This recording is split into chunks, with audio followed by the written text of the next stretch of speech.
Hello, dear students, and welcome again.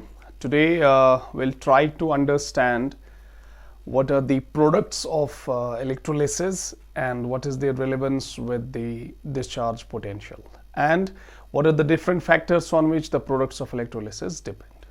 तो आज हम अंडरस्टैंड करने की कोशिश करेंगे कि जो इलेक्ट्रोलिसिस के प्रोडक्ट्स हैं वो किस पे डिपेंड करते हैं और डिस्चार्ज पोटेंशियल जो है उसका क्या रोल है in the products of electrolysis. ठीक है. सो it is about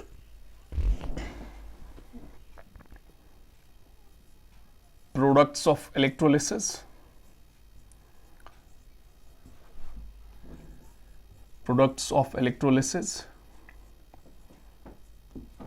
and the discharging of ions.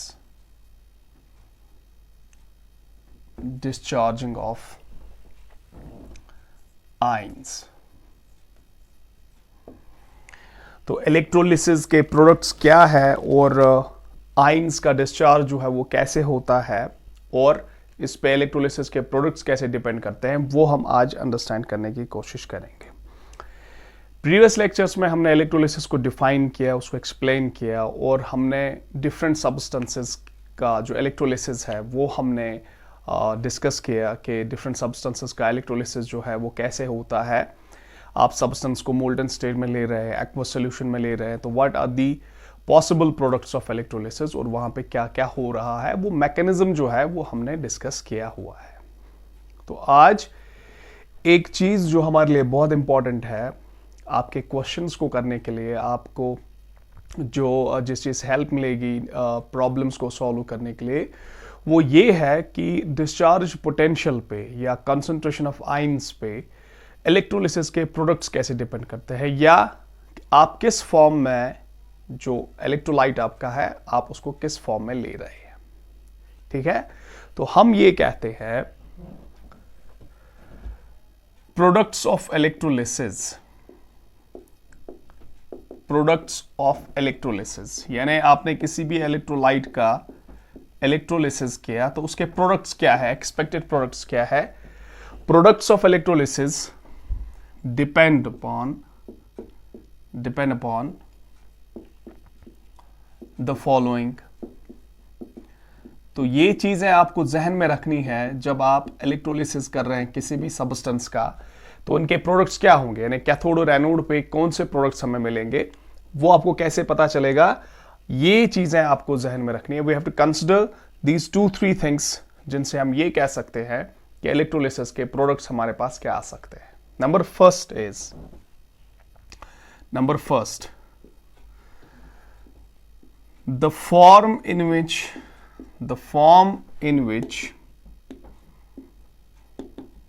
the electrolyte is used.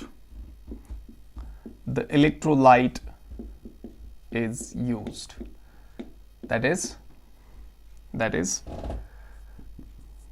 whether the electrolyte has been used in molten state. आपने मोल्टन स्टेट में electrolyte लिया है और इन एक्वस फॉर्म आपने electrolyte को molten state में लिया है या आपने इलेक्ट्रोलाइट को मोल्टन फॉर्म में लिया है या एक्वस फॉर्म में लिया है. प्रोडक्ट्स ऑफ इलेक्ट्रोलिसिस जो है वो उस पे भी डिपेंड करता है. सो फर्स्ट फैक्टर इज आपने इलेक्ट्रोलाइट जो यूज किया वो आपने मोल्टन स्टेट में किया या आपने वो एक्वस सॉल्यूशन में यूज किया. इस पे डिपेंड करेगा कि आपके प्रोडक्ट्स क्या आ सकते हैं. एग्जाम्पल में अभी हम इसको देखेंगे. Number second material of the electrode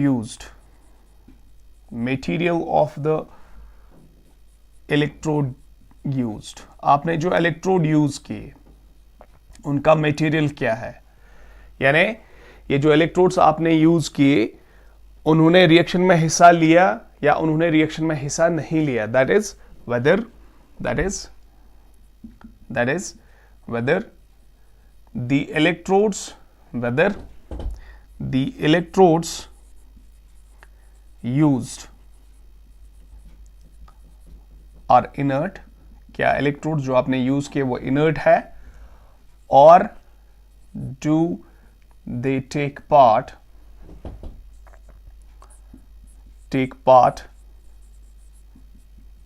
in the reaction, क्या इलेक्ट्रोड्स जो आपने यूज किए क्या वो इनर्ट है, या क्या इलेक्ट्रोड्स ने रिएक्शन में कोई हिस्सा लिया है।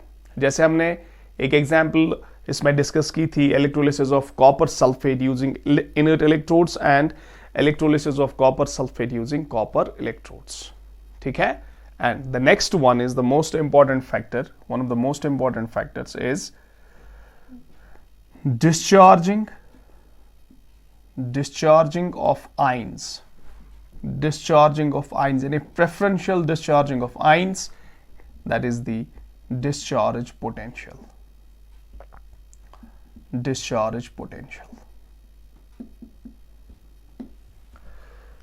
So these are the three factors. लेकिन अगर इन factors की हम बात करेंगे, they all depend indirectly or directly on discharge potential. Say for example, आपने इलेक्ट्रोलाइट को यूज किया मोल्टन स्टेट में या एक्वस सोल्यूशन में, अगेन वहां पे आइंस कौन से होंगे, वही आइंस जो है डिस्चार्ज होके कैथोड पे एनोड पे हमें प्रोडक्ट्स देंगे। Material of the electrode used, क्या इलेक्ट्रोड ने रिएक्शन में हिस्सा लिया या इलेक्ट्रोड ने रिएक्शन में हिस्सा नहीं लिया, again it depends on the presence of the आइन।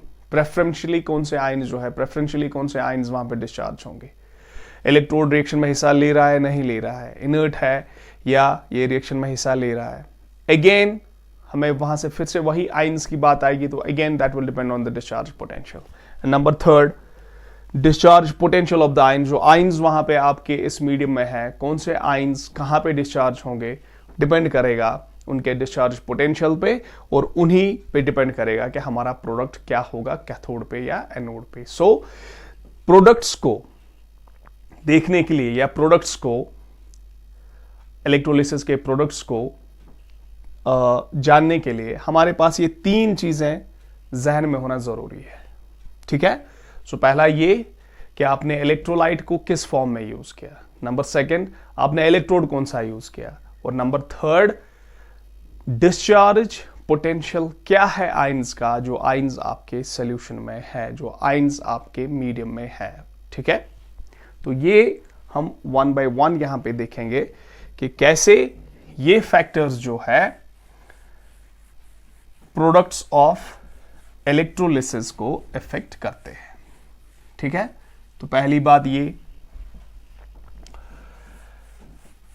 फॉर्म जिसमें आप इलेक्ट्रोलाइट को यूज कर रहे हैं वो कौन सा है, वो मोल्टन है या वो एक्वस फॉर्म में। जैसे फॉर्म ऑफ द इलेक्ट्रोलाइट,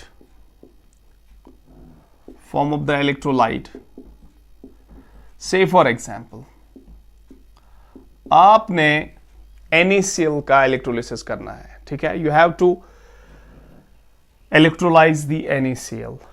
अब दो चीजें हैं, या तो आप NaCl को लेंगे मोल्टन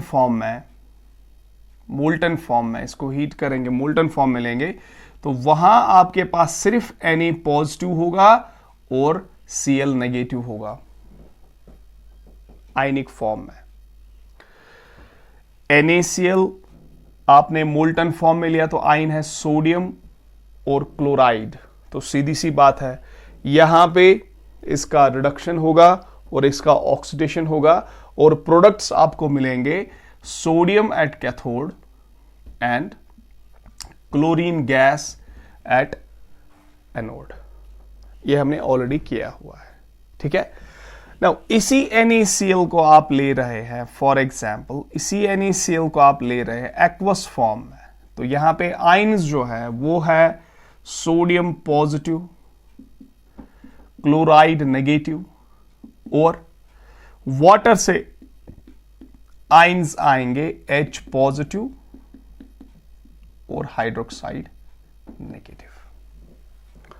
तो इसका भी हमने देखा हुआ है कि यहां पे अब डिपेंड करेगा कॉन्सेंट्रेशन ऑफ आयंस और discharge potential of the ions. यहां सोडियम पहले रिड्यूस होगा या hydrogen on the basis of their on the basis of electrochemical series, on the basis of their discharge potential. तो यहां सोडियम जो है वो रिड्यूस नहीं होगा, प्रेफरेबली हाइड्रोजन रिड्यूस होगा, ठीक है। तो ये पहले रिड्यूस होगा, तो हमारा एक प्रोडक्ट जो कैथोड पे आएगा that will be the hydrogen gas. और हमारा एनोड पे जो आयन इनमें से ऑक्सीडाइज हो रहा है दैट इज क्लोराइड।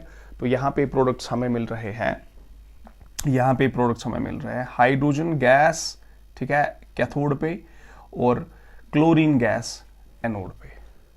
और सॉल्यूशन में जो रह रहा है दैट इज सोडियम हाइड्रोक्साइड, ठीक है। ये हम बात कर रहे हैं किसकी, एक्वस सोडियम क्लोराइड की, ठीक है, electrolysis of aqueous sodium chloride.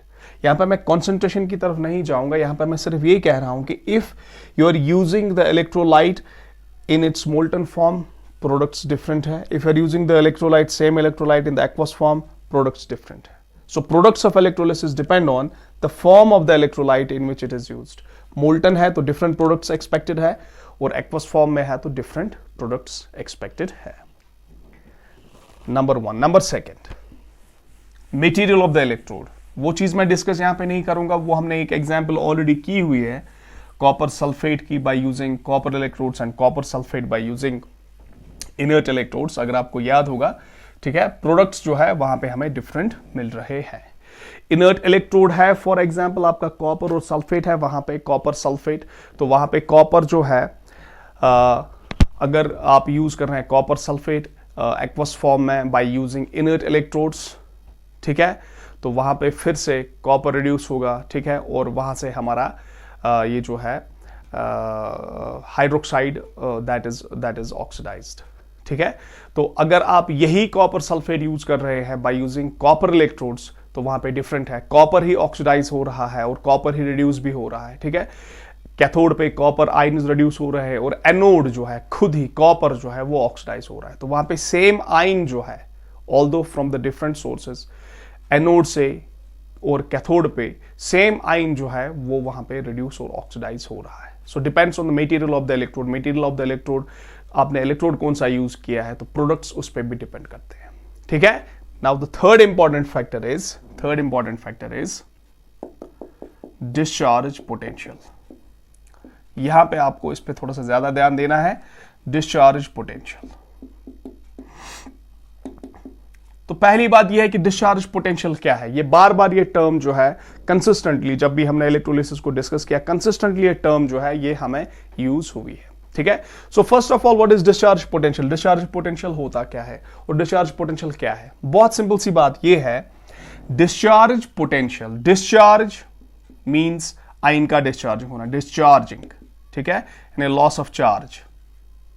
Discharging is basically loss of charge. और यहां पे डिस्चार्ज जो हो रहा है, आयन का डिस्चार्ज हो रहा है, आयन यहां पे डिस्चार्ज हो रहा है, ठीक है। और पोटेंशियल किस इलेक्ट्रिक पोटेंशियल पे, ठीक है, this potential is the electric potential. सीधी सी बात है, इलेक्ट्रिक करंट के साथ, इलेक्ट्रिक एनर्जी के साथ यहां पे डील कर रहे हैं, तो इलेक्ट्रिक पोटेंशियल है। तो डिस्चार्ज पोटेंशियल, किस इलेक्ट्रिक पोटेंशियल पे एक आयन डिस्चार्ज हो रहा है उसे हम कह रहे हैं इसका डिस्चार्ज पोटेंशियल। सीधी सी बात है, ठीक है, it's a very simple thing. Ion का डिस्चार्ज होना कितने पोटेंशियल पे, that we say the discharge potential. The potential at which an ion gets discharged is called discharge potential और deposition potential, ठीक है। तो हम सिंपल सी बात जो है इसको ऐसे कहेंगे हम, the electric potential at which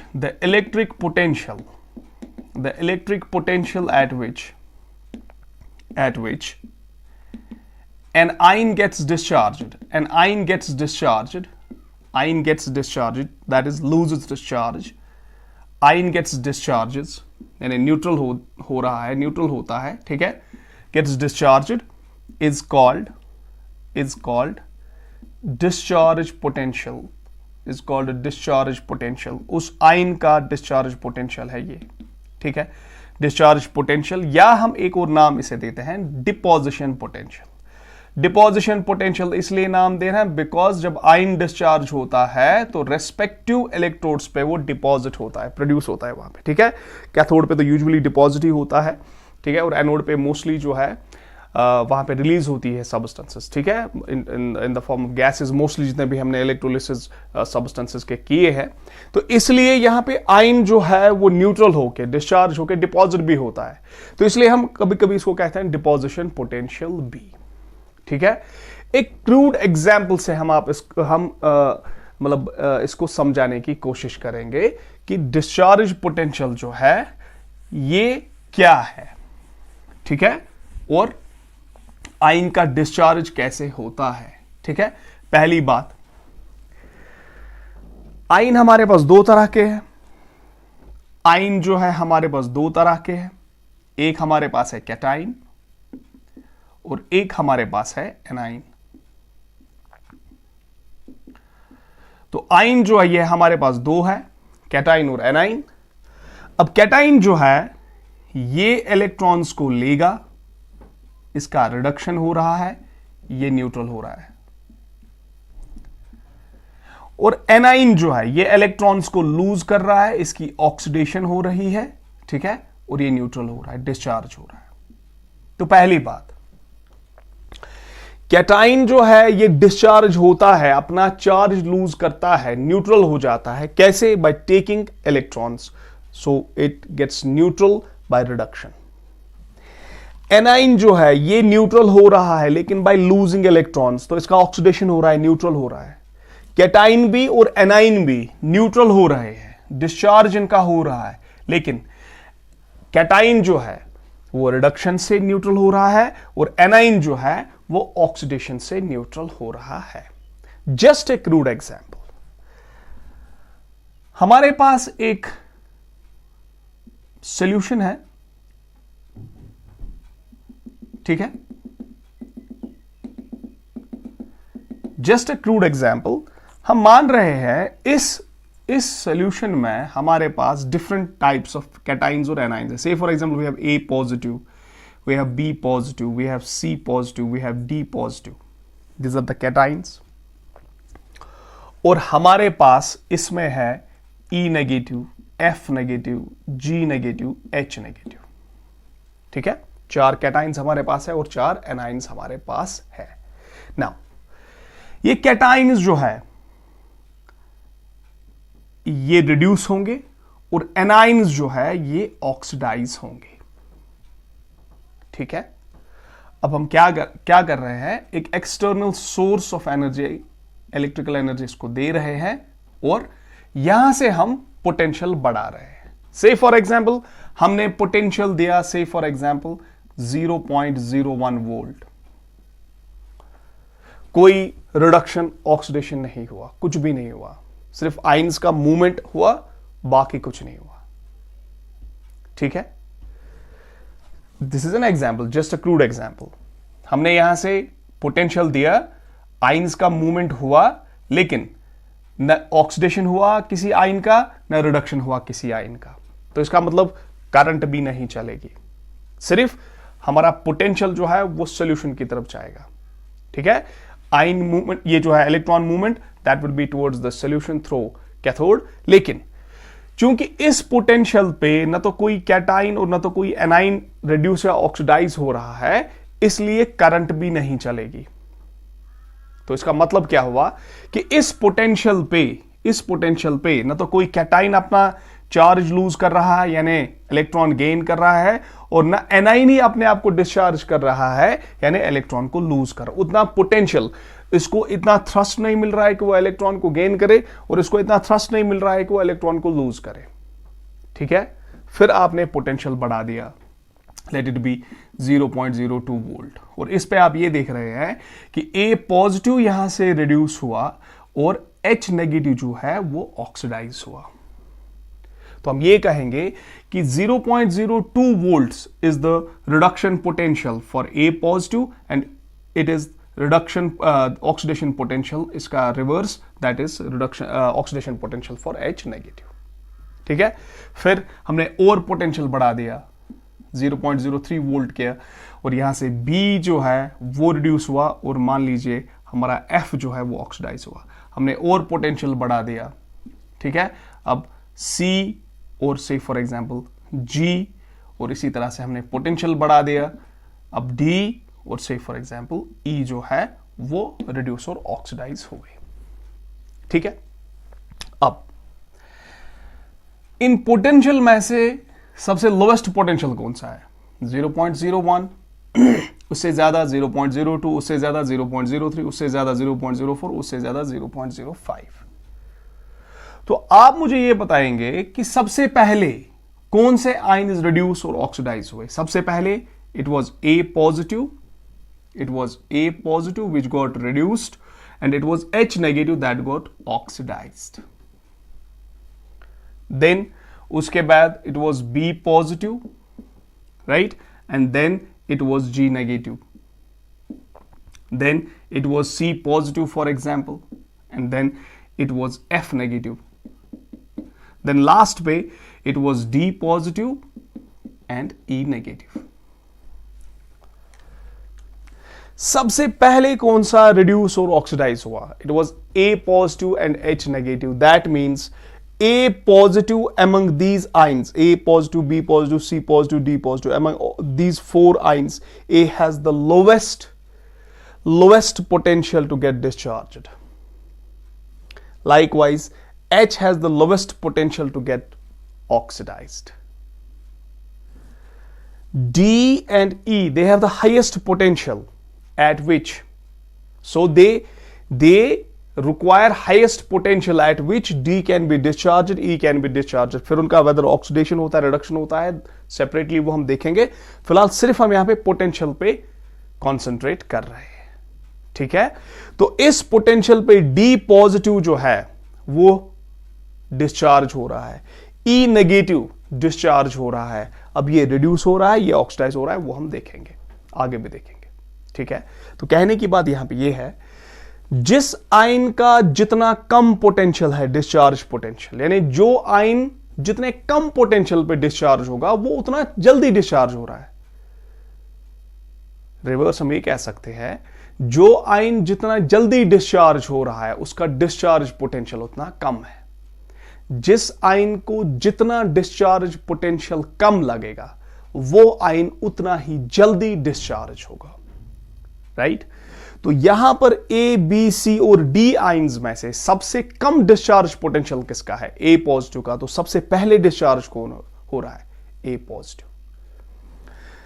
H negative, G negative, F negative, E negative, इनमें से कौन सा एनाइन है जो सबसे पहले डिस्चार्ज हो रहा है, सबसे कम पोटेंशियल पे डिस्चार्ज हो रहा है? That is the H negative. तो हम ये कहते हैं smaller is the discharge potential, smaller is the discharge potential, more easily is the ion discharged,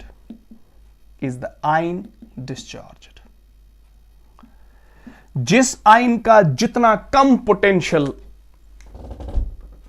discharge होने के लिए हो वो आयन सबसे पहले डिस्चार्ज होता है। एक सिंपल सी एग्जांपल आप ऐसे ले मतलब अंडरस्टैंड कर सकते हैं, ऐसे ले सकते हैं हम। से फॉर एग्जांपल, एक बंदा है जिसको बहुत भूख लगी है। We have a student, we have a person who is feeling very hungry, जिसको बहुत भूख लगी है। आप उसको खाना देंगे, वो झट से उस खाने को खाएगा। ठीक है, बहुत जल्दी। क्यों? Because he has tendency to eat, tendency है खाने की, भूख लगी हुई है। ठीक है, आप खाना प्रोवाइड कर रहे हैं तो वो खा जाएगा, उसको जल्दी खाएगा। लेकिन एक और हमारे पास बंदा है जिसने ऑलरेडी जस्ट अभी खाया हुआ है। अब उसको और फूड ऑफर करेंगे, उसका मन नहीं होगा खाने का, वो उस पे मतलब झपटेगा नहीं, वो खाने की जल्दी कोशिश नहीं करेगा। ठीक है, तो ये डिस्चार्ज पोटेंशियल की भी बात कुछ ऐसे ही है। अगर आयन अपनी फॉर्म में बहुत ही स्टेबल है, चुपचाप बैठा हुआ है, इसको ना ऑक्सीडाइज होने की रिक्वायरमेंट ज्यादा है, ना रिड्यूस होने की रिक्वायरमेंट ज़्यादा है अगर वो कैटाइन है और एनाइन है, तो आप उसको पोटेंशियल दे रहे हैं वो तब भी डिस्चार्ज नहीं हो रहा है, पोटेंशियल दे रहे हैं वो तब भी डिस्चार्ज नहीं हो रहा है, पोटेंशियल दे रहे हैं वो तब भी डिस्चार्ज नहीं हो रहा है। लेकिन दूसरा एक आयन है, अगर ये पॉजिटिव आयन है, ये अपनी चार्ज को शेड करना चाहता है, तो कैसे करेगा? इलेक्ट्रॉन गेन करेगा। तो इसकी टेंडेंसी ज्यादा होगी, जितनी टेंडेंसी इसकी ज्यादा है इलेक्ट्रॉन गेन करने की, उतना जल्दी उतने कम पोटेंशियल पे इलेक्ट्रॉन गेन करेगा।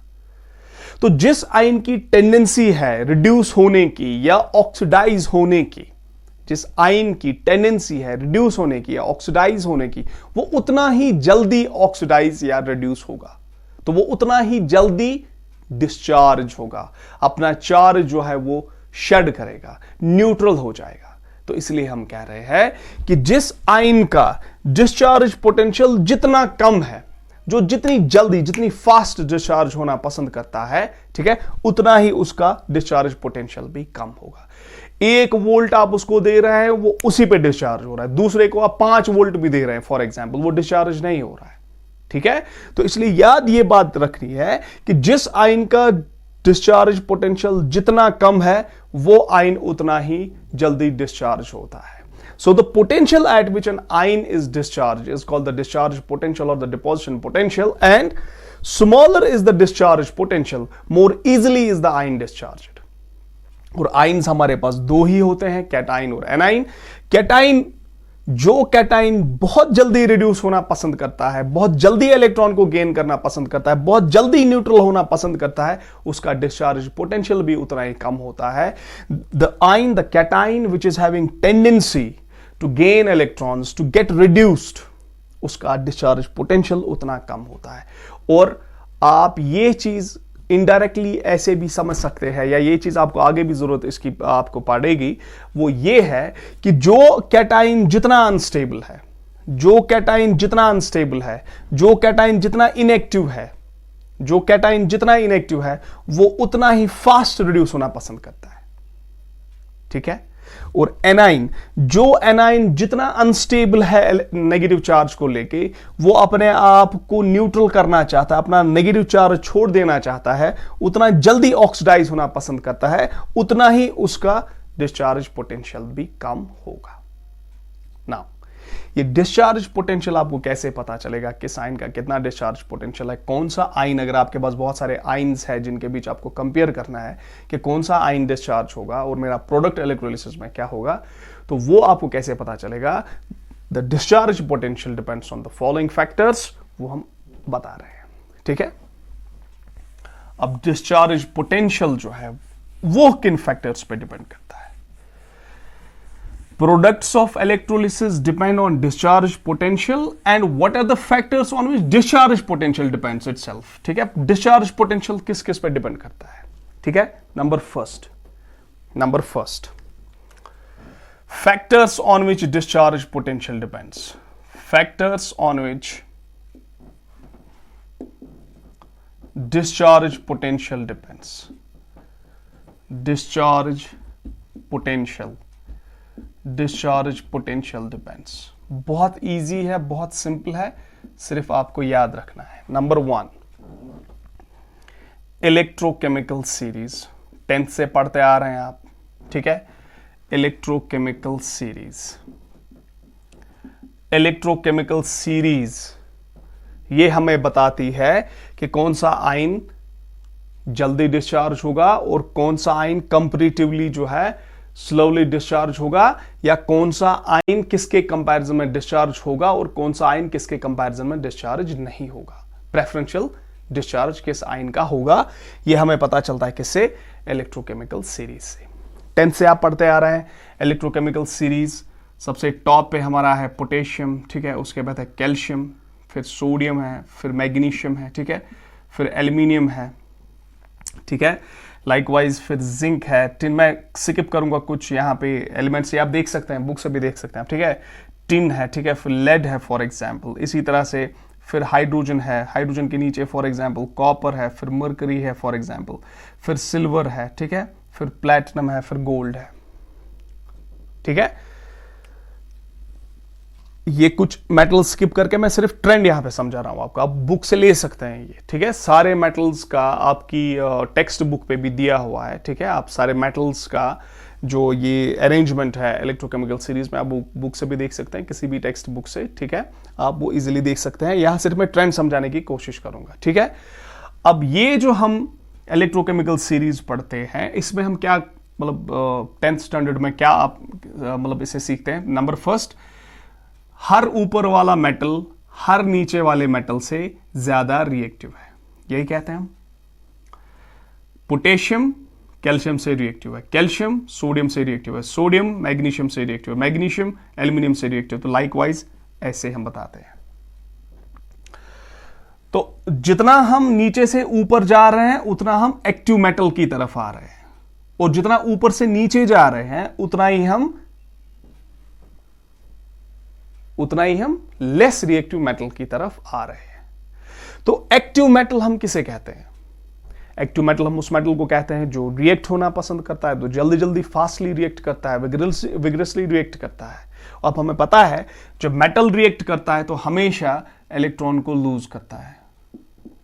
K पॉजिटिव, ये बनाएगा Ca2 पॉजिटिव, ये बनाएगा सोडियम पॉजिटिव, ये बनाएगा मैग्नीशियम 2 पॉजिटिव, ठीक है। ये बनाएगा aluminium 3 positive, zinc 2 positive, tin normally 2 positive रहता है, 4 भी होता है कभी, लेकिन नॉर्मली 2 पॉजिटिव। लेड भी इसी तरह से 2 पॉजिटिव, हाइड्रोजन पॉजिटिव रहता है, कॉपर जो है नॉर्मली 2 पॉजिटिव है, 1 पॉजिटिव भी रहता है, 1 पॉजिटिव भी।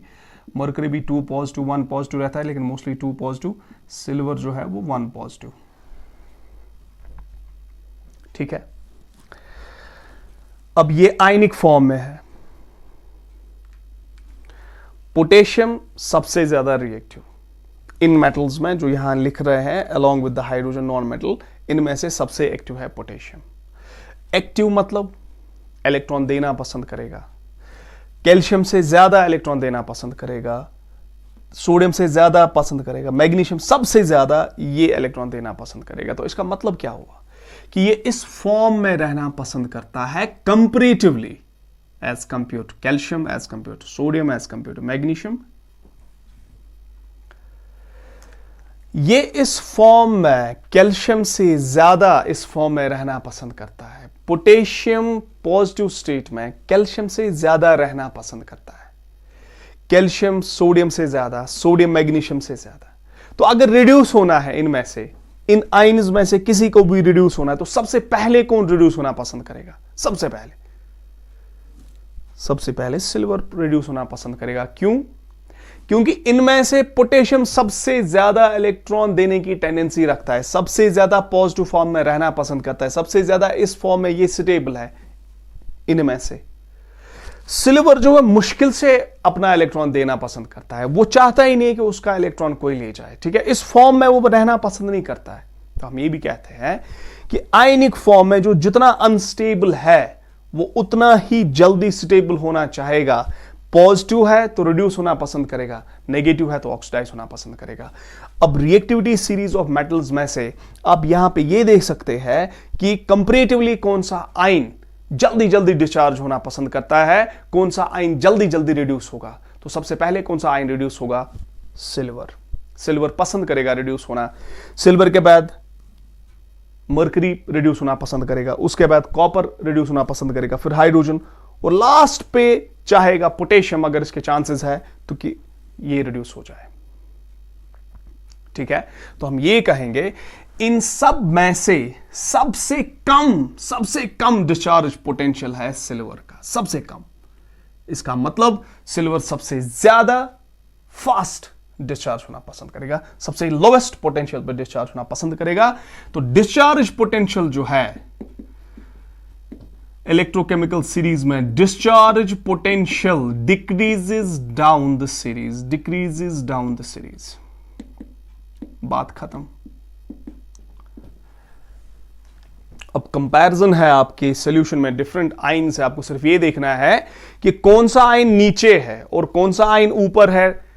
इलेक्ट्रोकेमिकल सीरीज में जो आयन नीचे है वो ऊपर वाले से डिस्चार्ज होना जल्दी पसंद करता है, उसका डिस्चार्ज पोटेंशियल ऊपर वाले से कम रहता है, ठीक है, ये आप याद रखेंगे। हर ऊपर वाला मेटल हर नीचे वाले मेटल से ज्यादा रिएक्टिव है। हर नीचे वाला मेटल हर ऊपर वाले मेटल से जल्दी रिड्यूस होना पसंद करता है आयनिक फॉर्म में।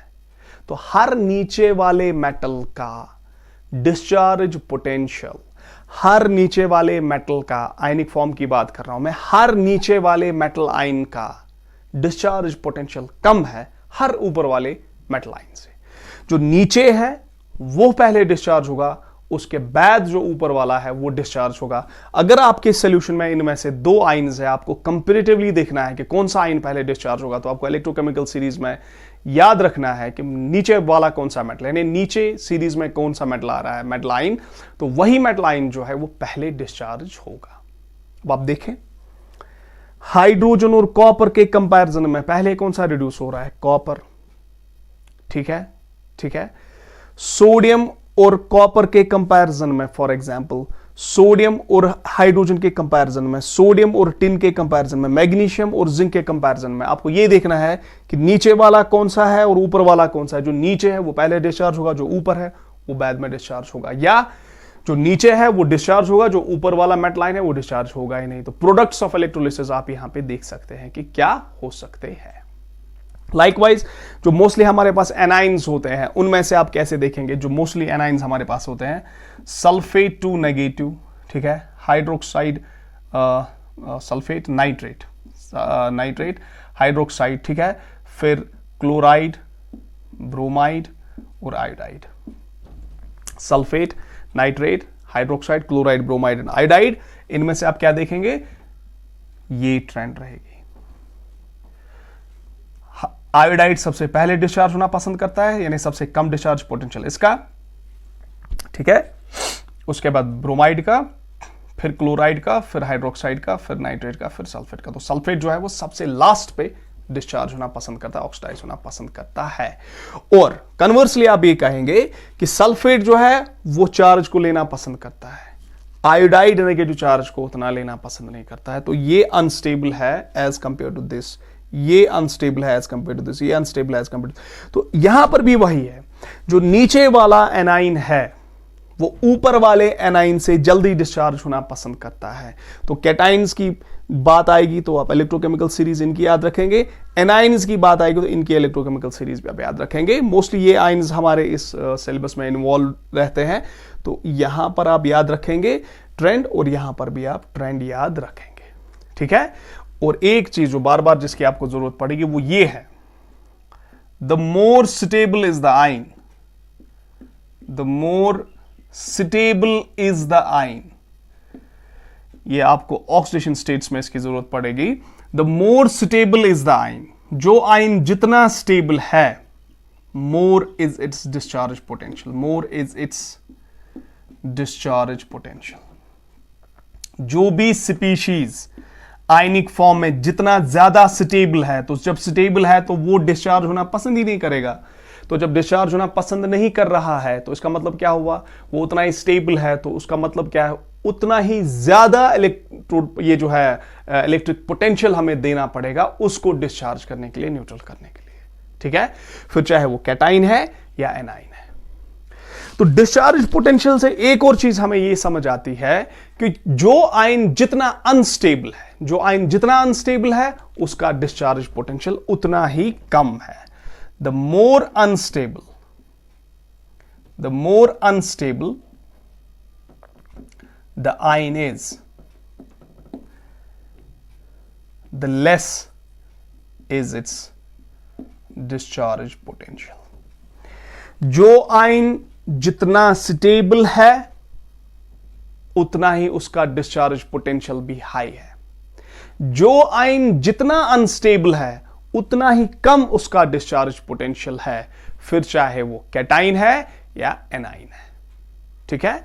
तो ट्रेंड को देखने के लिए, कंपैरिजन के लिए, जब आपको प्रोडक्ट्स जो है वो आपको बताने हैं, आपको प्रोडक्ट जो है वो डिसाइड करने हैं कि क्या प्रोडक्ट्स हो सकते हैं मेरे इलेक्ट्रोलिसिस के, तो वहां पे आप याद रखेंगे इलेक्ट्रोकेमिकल सीरीज।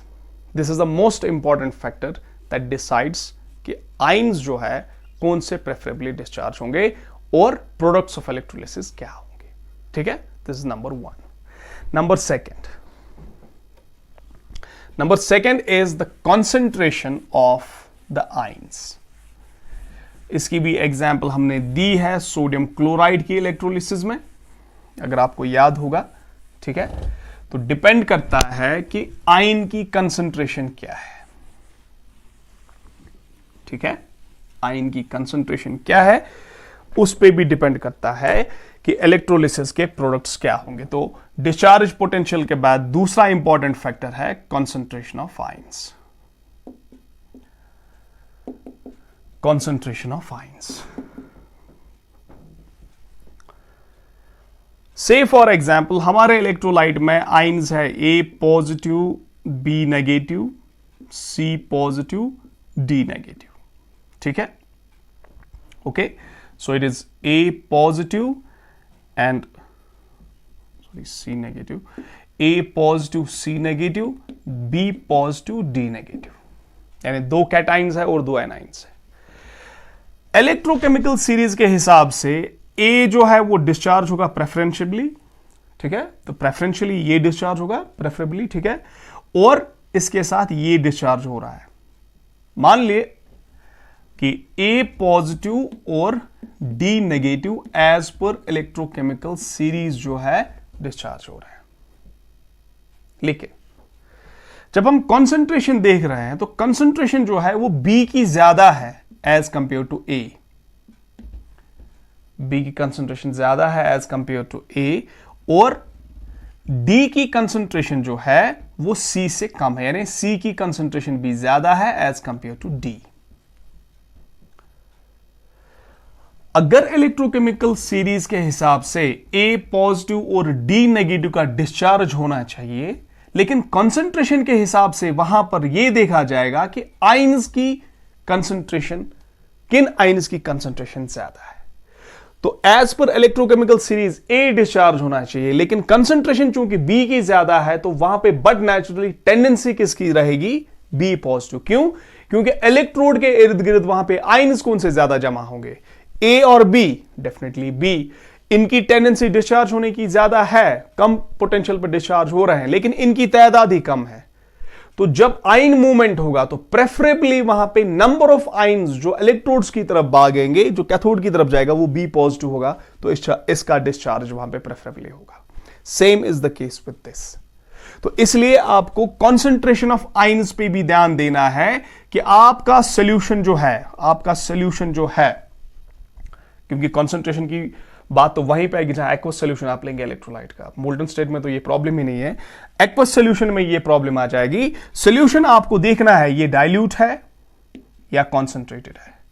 डाइल्यूट हुआ तो कौन से आयंस की कंसंट्रेशन ज्यादा रहेगी, कॉन्सेंट्रेटेड हुआ तो कौन से आयंस की ज्यादा वहां पे कंसंट्रेशन रहेगी. तो as per the concentration of the ions वहां पे डिस्चार्ज B आयंस का उसी हिसाब से होगा, कंसंट्रेशन के हिसाब से. ठीक है, जैसे NaCl में अगर आप ले रहे हैं कॉन्सेंट्रेटेड सॉल्यूशन, NaCl कॉन्सेंट्रेटेड, ठीक है, तो वहां पर सोडियम पॉजिटिव और क्लोराइड नेगेटिव की वहां पे कंसंट्रेशन ज्यादा होगी. ठीक है, तो अगर आप डाइल्यूट सॉल्यूशन में, अब देखो आप यहां पे H पॉजिटिव आएगा, सोडियम पॉजिटिव आएगा, क्लोराइड नेगेटिव आएगा, हाइड्रोक्साइड नेगेटिव आएगा. As per electrochemical series H positive का डिस्चार्ज होगा as compare to sodium. As per electrochemical series hydrogen पहले डिस्चार्ज होगा एज कंपेयर टू सोडियम. लेकिन अगर कंसंट्रेशन ज्यादा रही, यानी ये सोल्यूशन कॉन्सेंट्रेटेड रहा, तो सोडियम जो है that will be preferably discharged as compare to in comparison to in preference to H positive. ये चीज आपको ध्यान में रखनी है. अगर डाइल्यूट सॉल्यूशन का आप ले रहे हैं इलेक्ट्रोलिसिस सोडियम क्लोराइड का, तो डाइल्यूट में H पॉजिटिव जो है वो इलेक्ट्रोकेमिकल सीरीज के हिसाब से भी वहां पे डिस्चार्ज होना चाहिए, और डाइल्यूट सॉल्यूशन है तो H पॉजिटिव की कंसंट्रेशन भी ज्यादा रहेगी, तो इसलिए वहां पे प्रेफरेबली H पॉजिटिव ही डिस्चार्ज होगा. लेकिन अगर कंसंट्रेशन ज्यादा रही तो इलेक्ट्रोकेमिकल सीरीज के हिसाब से तो H पॉजिटिव डिस्चार्ज होना चाहिए, लेकिन कंसंट्रेशन के हिसाब से वहां पे सोडियम पॉजिटिव डिस्चार्ज होगा प्रेफरेबली. ठीक है, so the last is the material of the electrode. ये हमने ऑलरेडी पढ़ा हुआ है. मटेरियल ऑफ द इलेक्ट्रोड वो हमने ऑलरेडी डिस्कस किया हुआ है। इनर्ट रहा इलेक्ट्रोड तो प्रोडक्ट इज डिफरेंट, और इलेक्ट्रोड इनर्ट नहीं रहा, उसने रिएक्शन में हिस्सा लिया तो प्रोडक्ट्स आर डिफरेंट। और ये बात हमने कॉपर सल्फेट के बारे में ऑलरेडी डिस्कस की हुई है। ठीक है, सो आई होप आज का लेक्चर आपने अंडरस्टैंड किया होगा। So see you in the next lecture with the laws of electrolysis. So just take care of yourself. Okay, God bless you all.